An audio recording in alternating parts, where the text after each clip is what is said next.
Hi, welcome to Business Communication Skills. My name is Richard Moore. I'm a lecturer in the International and English Language programs here at the University of Washington in sunny Seattle. I've been a teacher here for over 20 years, and one of my favorite courses to teach is Business Communication Skills. It's very practical, and our students can apply what they are learning to their everyday life.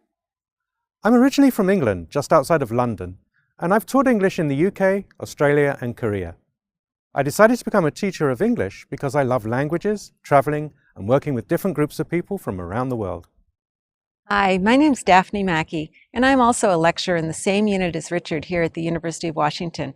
I'm from Kentucky originally, but I started teaching business English when I was living in Boston. I just finished getting a master's in teaching English as a second language, and I decided to get an MBA too, a master's in business administration. So it seemed like a great idea to teach business English. And here at the University of Washington, I've been involved in a lot of courses for people in business. For example, we've had programs for international bankers and other executives, and also for people who are working at companies like Boeing and Microsoft.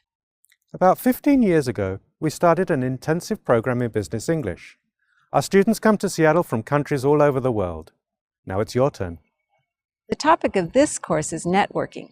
It's the first of 5 courses in the Business Communication Skills specialization. The first 4 courses will help you prepare for your final project. We hope that you'll enjoy the course and improve your ability to interact with other business people.